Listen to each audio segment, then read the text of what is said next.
Shrimati Sunita Singh ji. Bharatiya Janata party जिला लोहरदगा द्वारा नगर मंडल स्थित अटल भवन में प्रेस कॉन्फ्रेंस आयोजित किया गया। कॉन्फ्रेंस को संबोधित करते हुए भाजपा संगठन लोहरदगा जिला प्रभारी सह प्रदेश मंत्री सुनीता सिंह ने कहा कि भाजपा का घोषणा पत्र संकल्प पत्र आम लोगों के सुझाव से बनाया गया है, जिसमें हर वर्ग के लोग शामिल हैं। तो आज का ये प्रेस कॉन्फ्रेंस कमोबेश पूरे देश भर में है। आप सभी लोग जानते हैं कि कल पार्टी ने अपना घोषणा पत्र जारी किया है, जिसे हम लोगों ने संकल्प पत्र मोदी की गारंटी के नाम से उसको सामने लाया है। तो ये घोषणा पत्र की तैयारी पिछले बहुत दिनों से चल रही थी और ये इसको 76 पन्नों में हमारी भारतीय जनता पार्टी ने इसको बनाया है। और हम सब लोग जानते हैं कि इसके जो अध्यक्ष हैं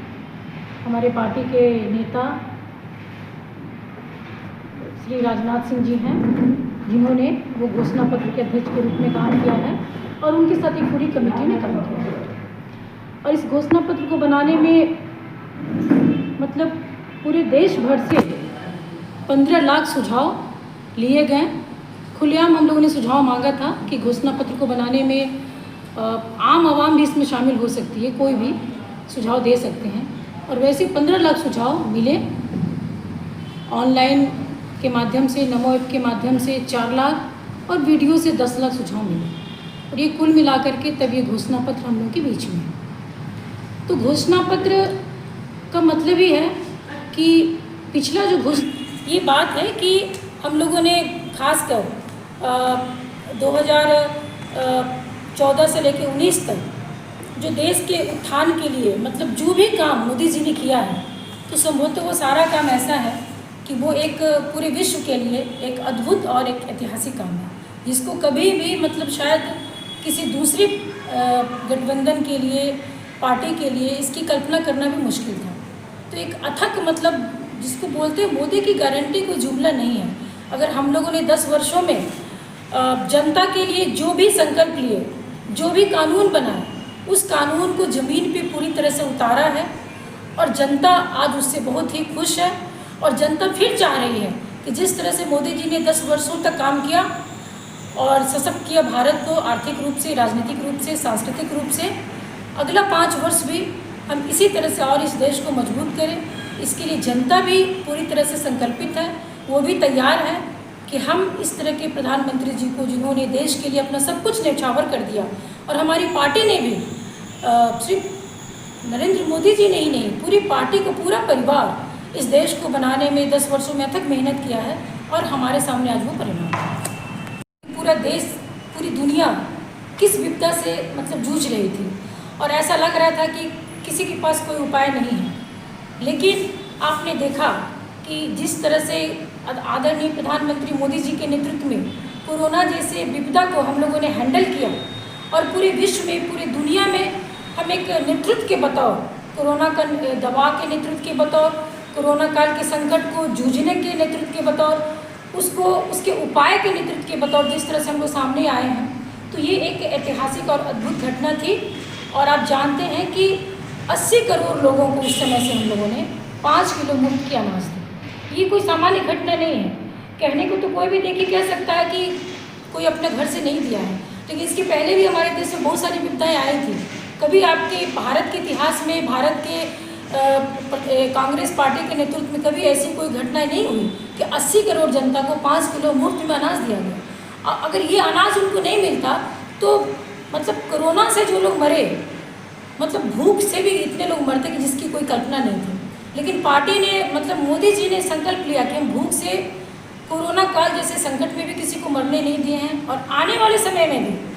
5 साल के लिए इसको फिर बढ़ा दिया गया। अगर हम लोग चाहते थे इसको बंद कर सकते थे, कोरोना काल खत्म हुआ हम बंद कर देते, लेकिन उसके बावजूद भी लगा कि नहीं, राशन में जो बाकी जो राशन जनता को मिल रही है वो तो मिल ही रही है, तो BPL कार्ड हो, ग्रीन कार्ड हो, जो भी कार्ड हो, लेकिन अभी भी 80 करोड़ जनता को पुनः 5 साल के लिए हम लोग 5 किलो अनाज फ्री में देंगे। तो ये एक इसको जारी करने का जो लिया गया, ये इस आगामी घोषणा पत्र में ये पिछला 10 वर्षों की बात है, लेकिन 25 करोड़ जनता को हम लोगों ने गरीबी रेखा से ऊपर निकाला। विभिन्न कार्यक्रमों के माध्यम से रोजगार दे करके, उनको व्यवसाय से जोड़ करके, चाहे वो व्यवसाय किसान का हो, चाहे युवाओं का हो, चाहे महिलाओं का हो, उनको हम लोग यहाँ से ऊपर निकाला। और आगे भी पूरे देश भर में जो पूरा एक जाल बिछाया जा रहा है, हर मतलब तबका को जोड़ करके, तबका को भी जोड़ करके, वर्ग को भी जोड़ करके, उनके साथ जो मतलब किसानों का उत्पादन हो, मछुआरों को जोड़ करके, जो पशुपालन का मामला हो, तो खेती के माध्यम से, किसानी के माध्यम से एक इस तरह की श्रृंखला तैयार की जा रही है कि आने वाले समय में और भी, अगर हम लोगों ने अब तक 25 करोड़ लोगों को गरीबी रेखा से ऊपर लाया है, तो आने वाले समय में और उनको मतलब सशक्त करना, मतलब उनको लोन देना, ऐसा लोन देना कि जहाँ पे उनको एक पैसा भी ब्याज नहीं लगेगा और वो अपना कोई भी मतलब उत्पाद कर पाएगी, बिजनेस कर पाएंगी, व्यवसाय कर पाएंगी, किसी भी क्षेत्र में व्यवसाय कर पाएंगी और उनको लखपति बनाने की। तो हम लोगों ने इसको लागू नहीं किया, कानून बनाया, अभी कानून हर जगह लागू नहीं हुआ। अगला जो 5 वर्ष है तो उसमें कोई भी ऐसा विवाह का मामला हो, तलाक का मामला हो, विरासत लेने की बात हो, गोद लेने की बात हो, उत्तराधिकार संबंधी मामला हो, तो हर धर्म पर, है ना, और हर एक लिंग पर समान रूप से वो लागू होगा। इसमें कोई भेदभाव और अब वो हर तरह से लागू होगा। तो ये कुछ दिव्यांग जो लोग हैं, पहले दिव्यांग लोगों को पीएम आवास योजना में शामिल नहीं किया गया था, अब भी दिव्यांगों को जो उनको चिन्हित किया जाएगा और सबसे पहले उनको पीएम आवास योजना का लाभ दिया जाएगा। सांसद का प्रतिनिधि चुना गया है, इस संबंध में आप इस क्षेत्र का भ्रमण किए, आप जिला प्रभारी हैं, क्या आप आकलन करते हैं, क्या देखते हैं? तो सबसे पहले तो ये कहना चाहते हैं कि हमारी पार्टी ने जो राज्यसभा सांसद श्री समीर उरांव जी को प्रत्याशी बनाया है, इनकी तुलना में, इनके टक्कर में कोई, खासकर सुखदेव जी हैं जो भी हैं, कहीं दूर दूर तक नहीं है। हम अपने पार्टी के माध्यम से शक्ति केंद्र की मीटिंग तक भी गए, एक बूथ की भी मीटिंग किए हैं, मंडल में भी जाके मीटिंग किए हैं। तो मान लीजिए ठीक है, मंडल में तो अपने पदाधिकारी के लोग रहते, लेकिन बूथ में तो आम लोग भी आए हैं। हमने जो देखा कि बाकी तो छोड़ दीजिए, मतलब जो एक व्यापक जो लोग हैं जो हमें वोट देते हैं, पिछले 3 टर्म में भी दिए हैं सुदर्शन जी को, इस बार तो देखिए ऐसा माहौल है, आप लोगों को लगेगा कि मैं मतलब ऐसे ही बोल रही हूँ, ऐसी बात नहीं है। इस बार जिन योजनाओं का लाभ अल्पसंख्यक समुदाय भी उठाया है, खासकर मुस्लिम समुदाय,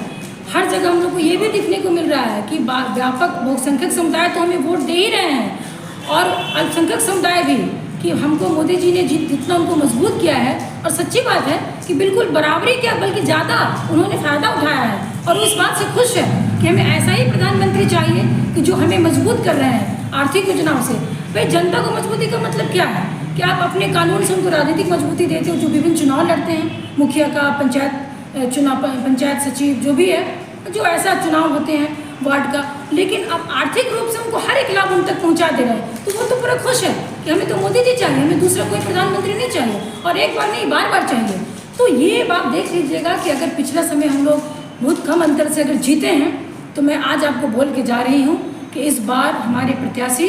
एनडीए गठबंधन के प्रत्याशी बहुत बड़े वोट से जब वो जीतेंगे, तो फिर आप हमारा इंटरव्यू लीजिएगा। मतलब पिछले समय अगर हम 10,000 वोट से जीते हैं, तो इस बार हम लोग कम से कम 8 गुना ज़्यादा वोट से जीतेंगे। सुखदेव भगत जी पूर्व में बीजेपी में ज्वाइन किए, फिर वापस कांग्रेस में चले गए, उनका कहना है कि बीजेपी आदिवासी विरोधी पार्टी है। देखिए, अभी मैंने आपके सामने बातें कही, आदिवासी विरोधी कौन है ये तो पूरा देश जान गया। 60 वर्षों में भी देश जाना और अभी 10 वर्षों में भी देश जाना है कि कौन आदिवासी पक्ष के हैं, कौन आदिवासी विरोधी है। हमने तो आदिवासी, हम कितना आदिवासी हितैषी है हमने करके दिखा दिया, और आपने तो जो अपना घोषणा पत्र में खाली लाते ही रहे, लेकिन कभी जमीन पे नहीं उतारे। इसका जवाब जाके सुखदेव जी से पूछ लीजिएगा कि आपने घोषणा पत्र में जो पिछला बार भी अगर आप जो लाए हैं 19 में, उसको भी उतारे, थोड़ा बता दीजिए। और हम तो बता दे रहे, उतारे ही नहीं है, पूरी तरह गारंटी कर दिए। और आने वाले 5 वर्षों में भी आप देख लीजिएगा झारखंड का जो आदिवासी है कितना सशक्त होगा, और पूरे देश का आदिवासी वो खुद बोलेंगे कि अब हमें चौथी बार भी नरेंद्र मोदी जी ही चाहिए। कितने वोट से जीतने का अनुमान है आप? कहाँ से? लोहरदगा से। मैंने कहा कि मैंने 8 गुना, अगर हम 10,000 वोट से जीते हैं ना, तो 80,000 वोट से कम हम जीतेंगे इस बार।